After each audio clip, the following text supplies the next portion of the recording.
Today we're going to be talking about SMC-T, which is Special Monthly Compensation specifically for veterans with traumatic brain injury.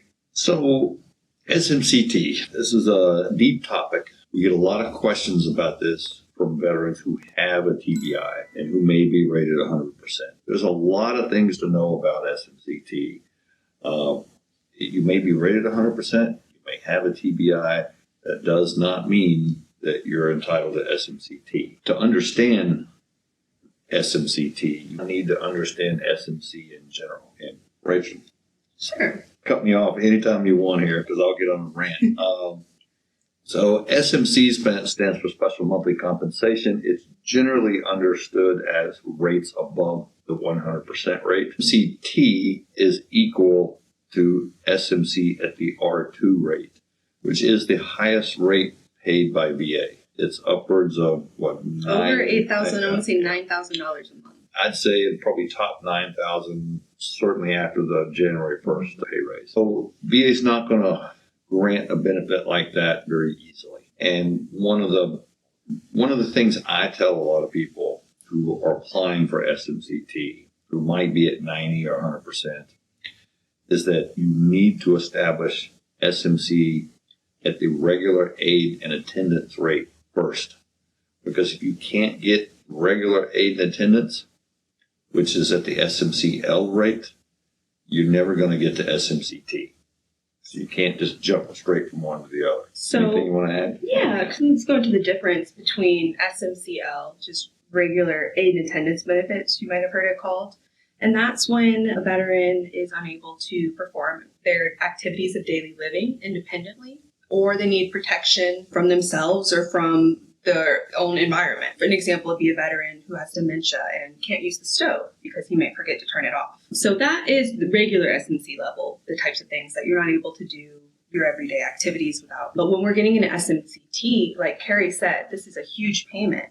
So these are veterans who need very special cases. So not only do you have to qualify, as Carrie said, for regular aid and attendance, SMC-L, but you have to show that because of your TBI, you are disabled so severely that if you did not have regular aid and attendance, you would need to be in an institution, a nursing home, VA domiciliary, some other sort of program. That probably leads to a few other really good points. So let's back up and say, why was SMC-T created?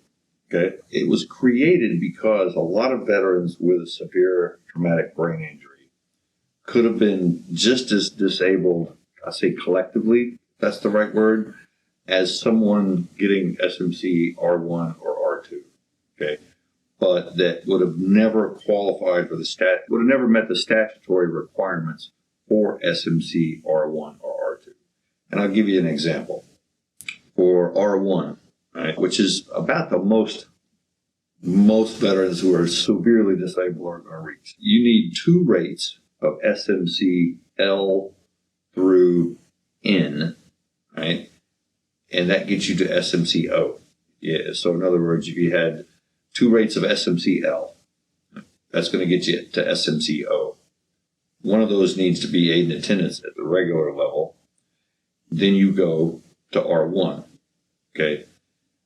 That's not an easy thing to get. So let's say you have mental disability. Like Rachel said, you need protection from your own environment, right? You can't be left alone. Not so much because you can't go to the bathroom on your own or you can't bathe on your own, which are needs of daily living and do qualify for A&A. But the alternate criteria is if you can't protect yourself, right? So if you're a danger to be left alone. So say you have a mental disability that's severe. That's going to get you 1 rate of SMC-L. Another rate of SMC-L, for example, would be loss of use of both legs or amputations below the knee. All right? Bilateral amputations or bilateral loss of use. That also is a rate equal to L. So in order to get to R1 in that situation, a veteran would have to have loss of use of both legs, resulting in SMC-L, and need aid and attendance for a completely separate service-connected disability so severe that they couldn't be left alone. In that scenario, you're going to go to SMC-O, if you're at SMC-O and you need A&A, the rule is you go straight to R1. But even then, you're not at SMC-R2. Take that same veteran who needed A and had lost use of both legs. If the aid and attendance is not provided by a licensed healthcare practitioner, almost like a live-in nurse, and I'm biasing here, we're not quoting from the regulation. But even then, you would have to have one of those type of people doing the aid and attendance, or else you don't qualify for R2.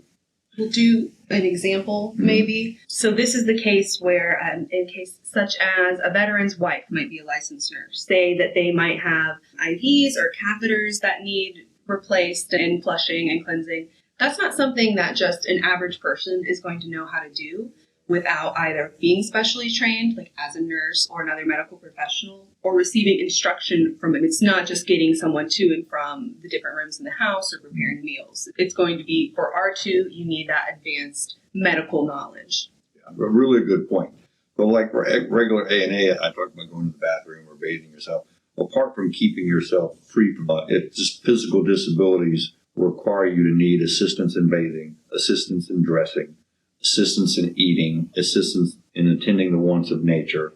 Those are activities of daily living that are going to get you to that A&A rate. And SMC-T came around because when the wars in Iraq and Afghanistan broke out, these veterans with severe brain injuries, right, could never qualify for that higher rate because they might not have had amputations or lost the use of multiple extremities. A good example is loss of use of all four extremities. That's going to get you SMC-L for the legs, SMC-N or M for the arms. I don't know of anybody that has loss of use of all four extremities that doesn't also need A&A. That's going to get you to R1, not necessarily R2. Remember, SMC-T pays at the R2 rate. So you think about that. If you had to meet those statutory requirements plus have a traumatic brain injury, you'd almost never get there. But somebody with a severe brain injury could be just as disabled, need just as much assistance, but not have those statutory requirements of amputations or loss of use. So they could be just as disabled, but they never would have reached to R1 or R2. That's why Congress come up with SMC-T. So you don't have to have all those amputations. If you do, that probably going to help you get to that level. But that's why that traumatic brain injury, you're usually going to have a lot of neurological disabilities. They're going to almost equate to those other levels. And that's going to help you get to the A&A rate. And if you're at the A&A rate, SMC-L, because of the TBI, and it doesn't have to be solely the TBI, but the TBI does have to be a big aspect of it. Then, as Rachel said, you need somebody beyond that helping with the bathroom, helping with the dressing, where they require actual medical training, changing catheters or IVs. That's going to be the key to get over to that would be the key to get to the R2 rate. It's also the key to get to the SMC-T rate. But again, you can't get there if you don't establish aid and attendance. Go ahead. No, aid and attendance is definitely the main thing that you need to show. One important thing if you are applying for SMC-T, very important thing that needs to be in the record in order for a grant, specifically needs to be stated, we mentioned before, that if the veteran did not have their caregiver providing the daily aid and attendance, they would have to be in an institution or under care by professionals. And again, it's not necessarily that advanced medical conditions that you would need someone with advanced knowledge to treat you, but it's for veterans who are so disabled by their TBI that they literally have to have someone with them all the time. Not necessarily to attend to medical needs, but just to make sure that they're safe, to make sure that they're getting taken care of properly. So it's a really big benefit because these are for veterans who and their families who are extremely in need. It's extremely labor intensive and mentally taxing to be part of a family member or part of a unit when you're dealing with someone with SMC-T. One way that VA tries to lessen that burden a little bit. It is pretty hard to prove, as you might imagine, but that is the purpose of the benefit. And you mentioned something that's a good step to get there, and that's the caregiver benefit. If you're a veteran and you need, especially if you need regular aid and attendance, you should apply for the caregiver benefit. If your wife has to take care of you, your parents have to take care of you, or some other person, It doesn't always have to be a spouse or relative to be a caregiver. But if you are entitled to the caregiver benefit through VHA, that caregiver is going to get whatever medical training they need from VHA.